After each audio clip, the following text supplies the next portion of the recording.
Let's see, I'm doing a maker note about one of the makes that I did this week. And this is a note that I actually that I actually talked about before when I was doing a dialogue with my friend Dustin. And I hadn't really thought that I was going to talk about this make, but then it ended up talking about it, and I just thought it was interesting, especially because when I did this project, I didn't really think of it as a make per se. Um, so anyway, here are some of my notes. Tell us a little bit about the making and writing connecting you did this week. Well, the make that I did on Monday. Today's Friday. My colleague Mia Samora was working on a collection in Digital Is. She had questions. She was getting sort of turned around in the back end of the Digital Is website, which is not a surprise, and I wanted to talk it through. And I also knew that she was interested in doing a second collection in the website. So I wanted to help her finish this first collection that she was working on and then think through this other collection with her. At the time I thought to myself, oh, it'd be kind of cool if we recorded this, because actually I need a video about making collections at Digital Is, and I've just never gotten around to one. And it's kind of on reflection I realize it's because you can say, like, technically how to make a collection in Digital Is, but making a collection is kind of what's actually complicated about it is less the technical back end and more the conceptual design and framing of it, and the relationships in being a curator, like how you're bringing people's work together, how you're asking people to bring their work into Digital so you can curate it. So I don't know. So it just always felt complicated to make a simple how-to video about it, which is probably just because I was overthinking it, but I actually just really had a hard time coming up with a how-to video. So I said to her, why don't we just record the conversation? Maybe it'll be useful, and we could do it publicly, do a Google Hangout on air, schedule it, and invite others to come with us. So we did post it, and we scheduled it. No one showed up, which was fine, but we had a great conversation. I thought we got into a whole range of things, both conceptual ideas about curation, about like how to curate in Digital Is, the project that she was imagining, how to actually wrap up the one that she was working on, that she was struggling with. We shared screens and I showed her how to do it, and then she did it while sharing her screen, so we could go back and forth about it. So it was really good, I thought. I mean, it's an hour long, so if anybody's going to watch it, I don't know, but I did actually post it at Digital Is as a resource about content about curating collections. So if you go to Digital Is now, you can see it. If you scroll down there's a link at the bottom in the footer called Ways to Participate at Digital Is, and so if you click there, there's a subsection about collections, and you'll see the video there. So anyway, that felt really good, and I guess partly what felt really good about it when I started reflecting on it as a make, well, first of all, we didn't really think about it as a make, and then after we made it, ended the broadcast, we're like, oh, wait a minute, this is a how-to. We just made a how-to, and we had just went through the how-to make cycle, so of course that was on our mind, and we posted it to Mia posted it to the community. So that was fun. But I guess the biggest thing for me was just the fact that, like, it's been years Digital Is has been up and running, and I couldn't make this damn how-to video for my life. And it just was kind of ridiculous. And I tried several versions of it. I asked other staff members who were working on Digital Is to make one. It always just seemed kind of flat and never really worked. And one of the things is that the collections are you have to be given certain permissions to make a collection. but I think what's happened over time is that the collections are sort of they're the least updated part of the website. I really need more people to make collections. I need to open up the process more. I need to make the process more transparent. I mean, that's been very clear for a while, but it's gotten even more clear. And I'd really like more people publishing there.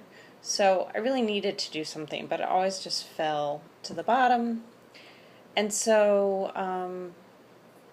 again, it was just sort of a reminder that like I don't have to be the one to make everything. First of all, the community can make it. That we can do it together if need be. And that it's in these discussions, these conceptual discussions, while trying to figure out the practicalities too, that you really get to the heart of the matter. So I just thought I just was excited because I thought it was a more playful way to work on a project like this. It was exciting to have gotten, something made that feels useful. It was really fun to talk to Mia, and I was very energized after it, instead of doing like over and over trying to perfect these how-to videos that always didn't sound right, or I missed something, I had to re-record, that would like take hours and just be annoying. So this had a very different feeling, and I feel like it's very much a contribution to the MOOC, where kind of being more playful and thinking outside the box. And I want to also say that the other thing that I was inspired to do this by was so there was a geek out, quote unquote, that my colleague Chad Sansing and I did around using WebMaker's Thimble tool. And Thimble now has the ability to add, I realize this is abstract if you haven't seen Thimble. If you haven't seen Thimble, check out WebMaker's Thimble. It's very cool. But it has a new way that you can add a tutorial to your Thimble project, which is really helpful for people remixing your Thimble project potentially, especially the more complicated ones. And or any of them really. I mean, they can be very complicated. So we did, there's a website that used to be called Hamago Geekouts, and now it's called Pursuitory, I believe, Pursuitory. And you can schedule essentially a Google Hangout on air, or there are other ways to meet up too. You can use other forums, but the time I did it was Google Hangout on air. And invite people to come. And they come, and you do some sort of like walkthrough, or you work on something together. So you take a real problem and you work on it together live, and you broadcast it. So what was really exciting that time is that, so Chad and I scheduled it. We posted in Pursuitory, or Hamago Geekouts. Our colleague Peter Kittle came. We didn't know he was coming, but he showed up, which was really fun. And then this guy Sebastian, who we hadn't met before, but he's in the WebMaker community, and he was interested in seeing the Thimble tutorials too. So anyway, I was inspired by that, obviously, even though at the time, again, I wasn't really thinking about it in a formal sense. It was like something that me and I thought about and just posted and did. We didn't even post it to Pursuitory or anything like that. We just posted it in our G+ community. So anyway, I probably talked about all these things: purposes, connecting and collaborating. In terms of our audience and purpose, we did, in a very sort of, actually when Chad and I did this, Chad was much more organized. He put together like a little agenda, and we just walked through. Me and I kind of did it more spontaneously. We said at the beginning, we should introduce ourselves. We introduced ourselves. Then we decided to, then to give some background on like what brought us here in the first place. And then at the end, so at the beginning we were very conscious of audience. Then we just talked about sort of our stuff mostly. And then at the end, we got conscious about audience again, and sort of thanked anybody who might be watching now or in the future. And then we also talked about how others could create things in DigitalIs, because that was both a question that Mia's colleague had asked Mia, and something I wanted to make more explicit to anybody who might be watching the video. So we talked through the process of logging into DigitalIs, being able to post blogs, submitting a request for it to be a resource creator, submitting ideas about curating a collection.